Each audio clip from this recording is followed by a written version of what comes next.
Hello students, आज हम आपकी पाठ्यपुस्तक भारत की खोज का एक नया अध्याय प्रारंभ करेंगे जिसका नाम है नई समस्याएं। भारत की खोज जो पाठ्यपुस्तक है आपकी विद्यार्थियों, आपको पता होना चाहिए किसके द्वारा लिखी गई है। पंडित जवाहरलाल नेहरू जी द्वारा लिखी गई है जब वो अहमदनगर की जेल में बंद थे। उस दौरान उन्होंने इस पुस्तक को लिखा है। बेसिकली उन्होंने इस बुक को अंग्रेजी भाषा में डिस्कवरी ऑफ इंडिया के नाम से लिखा है, जिसका विद्वानों द्वारा क्या किया गया है, अनुवाद किया गया है। तो इस पाठ्य पुस्तक में विद्यार्थियों क्या दिखाया गया है, जब हम बिल्कुल प्राचीन भारत से लेकर फिर हम अंग्रेजों के गुलाम हुए, अंग्रेजों के बाद फिर हम जब आज़ाद हुए, पूरे भारत की एक अतीत को यहाँ पर दर्शाया जाता है। तो उसी क्रम में जो है आता है एक नया टॉपिक, नया विषय, नई समस्याएं। तो आप समझ ही गए होंगे नई समस्याएं किससे संबंधित होंगी विद्यार्थियों, ये अपने भारत देश से ही संबंधित होंगी, क्योंकि भारत देश ने ही अनेक समस्याओं का सामना किया है। ठीक है, तो इसमें सबसे पहली समस्या को लिया गया है अरब और मंगोल। अब आपके दिमाग में प्रश्न आ रहा होगा, इन्होंने क्या समस्याएं की होगी। तो विद्यार्थियों, मैं आपको बताना चाहती हूँ, बहुत सारे अरेबियन देश जो हैं उन्होंने भारत पर अलग अलग तरीके से आक्रमण किया है, और ऐसे ही मंगोल ने भी किया है। मंगोल कहाँ पर है? चीन के ही बिल्कुल इसका पड़ोसी देश है मंगोलिया। वहाँ के जो लोग होते थे उनको मंगोल बोला जाता था। अरेबियन कंट्रीज जो किनको बोला जाता है, ये आप मुझे कमेंट बॉक्स में बताएंगे। ठीक है, चलिए आज हम पाठ को शुरू कर लेते हैं। उत्तर भारत में एक शक्तिशाली साम्राज्य के शासक कौन थे? हर्ष थे। ये आपको प्रश्न याद रखना है, मैं साथ ही साथ आपको महत्वपूर्ण प्रश्न भी बताती जाऊंगी। ठीक है, और विद्वान चीनी यात्री हुआन सांग नालंदा में अध्ययन कर रहे थे, और उसी समय पे क्या हो रहा था, अरब में इस्लाम धर्म को सभी जानते होंगे, इस्लाम धर्म का प्रचार प्रसार फैल रहा था, और भारत में भी इस्लाम धर्म फैला। इस्लाम धर्म फैलने में लगभग भारत तक आने में इस्लाम धर्म को कितना समय लग गया विद्यार्थियों? लगभग 600 वर्ष लग गए। ठीक है, लेकिन जब इस्लाम भारत में आया उस समय तक भारत में भी अनेक क्या हो चुके थे, परिवर्तन हो चुके थे, भारत का भी समय बदल चुका था। ठीक है, अरब वाले भारत के उत्तर पश्चिमी छोर तक पहुंचकर वहीं रुक गए। अरब सभ्यता का क्रमशः पतन हुआ और मध्यम तथा पश्चिमी एशिया में तुर्की जातियां आगे आई।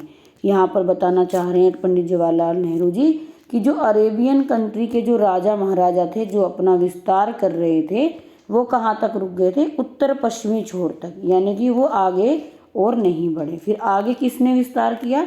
तुर्क ने अपना विस्तार किया। तुर्की जातियां जो है अपना विस्तार करने लगी।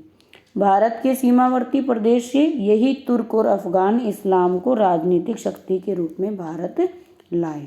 ठीक है, तो आगे क्या कह रहे हैं पंडित जवाहरलाल नेहरू जी? भारत के सीमावर्ती प्रदेश से, क्योंकि भारत की सीमा किस किस से मिलती है विद्यार्थियों? जैसे हमारी पाकिस्तान से मिलती है। ठीक है, आप आज मैप थोड़ा सा देख लीजिएगा, यहाँ पाकिस्तान से भी मिलती है और अफगानिस्तान से भी मिलती है। तो इन देशों से जो हमारा इस्लाम धर्म आया है भारत में, उसको कौन सी जाति लेकर आई है? तुर्क जाति लेकर आई है। ये प्रश्न इंपॉर्टेंट है, पूछ सकता है। चलिए, अरबों ने बड़ी आसानी से दूर दूर तक फैलकर तमाम इलाके फतह किए, पर भारत में वे तब भी और बाद में भी सिंध से आगे नहीं बढ़े। जो भारत का ऊपरी हिस्सा था विद्यार्थियों, सिंध नदी जहाँ पर बहती है, यानी कि बिल्कुल अपने सिंध नदी में बताऊँ जम्मू कश्मीर, पंजाब, यहाँ से होते हुए और सीधी की सीधी कहाँ गिर जाती है? अरब की खाड़ी में गिर जाती है। तो विद्यार्थियों, मैं आपको बताऊं कि ये जो अरब जो यहाँ पर विदेशी थे वो कहाँ तक रहे? केवल जम्मू कश्मीर तक ही रहे, यानी कि सिंध नदी तक ही रहे। तो भारत में पूरी तरीके से आक्रमण नहीं कर पाए। शायद भारत तब भी आक्रमणकारियों को रोकने के लिए काफ़ी मजबूत था। तो पंडित जवाहरलाल नेहरू जी बताना चाहते हैं वो भारत में एंट्री क्यों नहीं कर पाए विद्यार्थियों? क्योंकि उस समय भारत के राजा कैसे रहे होंगे? शक्तिशाली रहे होंगे। किसी हद तक इसका कारण अरबों के आंतरिक झगड़े भी हो सकता है।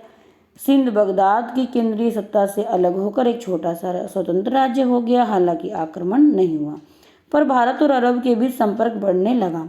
दोनों ओर से यात्रियों का आना जाना हुआ, राजदूतों की अदला बदली हुई। भारतीय पुस्तकें विशेषकर गणित और खगोल शास्त्र पर बगदाद पहुंची और वहां अरबी में उनके अनुवाद हुए। लेकिन इससे विद्यार्थियों हुआ क्या, जैसे मान लो कोई देश आपके देश पर आक्रमण करता है तो उस देश से क्या होता है, प्राकृतिक रूप से ही हमारे पास भी कुछ चीज़ें आ जाती हैं।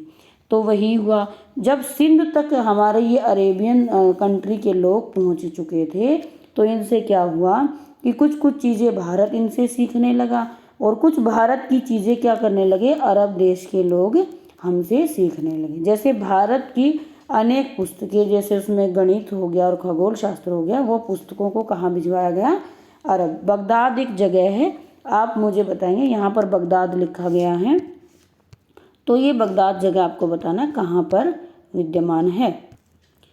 तो बगदाद कहाँ पर है विद्यार्थियों, बगदाद जो है इराक में है, ठीक है, इराक की राजधानी। तो इस इराक में क्या हुआ, भारत की गणित की और खगोल शास्त्र की किताबें भेजी गई, इन्होंने उसका अरबी भाषा में अनुवाद करवाया। बहुत से भारतीय चिकित्सक बगदाद गए। भारतीय चिकित्सक किनको बोला जाता है, भारतीय डॉक्टर को। तो देख सकते हैं विद्यार्थियों, प्राचीन समय में भारत कितना शक्तिशाली था कि यहाँ से डॉक्टर उस समय से ही विदेशों में जाते थे। यह व्यापार और सांस्कृतिक संबंध उत्तर भारत तक सीमित नहीं थे, भारत के दक्षिणी राज्यों में भी हिस्सा लिया। विशेषकर राष्ट्रकूटों ने भारत के पश्चिमी तट से क्या किया, व्यापार किया। तो मतलब ये केवल उत्तर भारत में ही नहीं, दक्षिण भारत से भी क्या हुआ था, इधर के देशों से व्यापार किया गया था। इस लगातार संपर्क के कारण भारतीयों को अनिवार्य रूप से नए धर्म इस्लाम की जानकारी हुई। इस नए धर्म को फैलाने के लिए प्रचारक भी आए और उनका स्वागत किया गया। मस्जिदें बनी, न शासन ने इसका विरोध किया, न जनता ने, न कोई धार्मिक झगड़े हुए। सब धर्मों का आदर और पूजा के सभी तरीकों के प्रति सहनशीलता का व्यवहार करना भारत की प्राचीन परंपरा है। तो आपसे पूछ सकता है भारत की प्राचीन परंपरा कौन सी है विद्यार्थियों, ये बहुत ही महत्वपूर्ण प्रश्न बनेगा।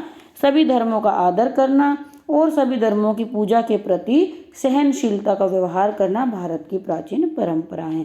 आप देख सकते हैं विद्यार्थियों, कितना ज़्यादा हिंदू और मुसलमान में प्रेम हुआ करता था कि भारत में अनेक मस्जिदें बनी, इस्लाम धर्म आया, तब भी किसी ना तो जनता ने विरोध किया कि मस्जिद क्यों बनाई जा रही है भारत में, और ना ही किसी राजा ने विरोध किया।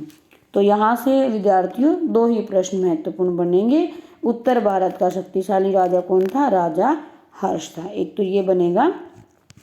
दूसरा क्या बनेगा कि हमारे भारत की जो गणितज्ञ, खगोल शास्त्र, गणित और खगोल शास्त्र से संबंधित जो पुस्तकें हैं वो कहाँ पर भेजी जाती थी, तो वो इराक, बगदाद में भेजी जाती थी।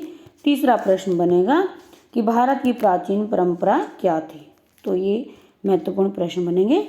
अगली वीडियो में हम अगले पाठ के साथ आपको मिलेंगे, तब तक के लिए धन्यवाद।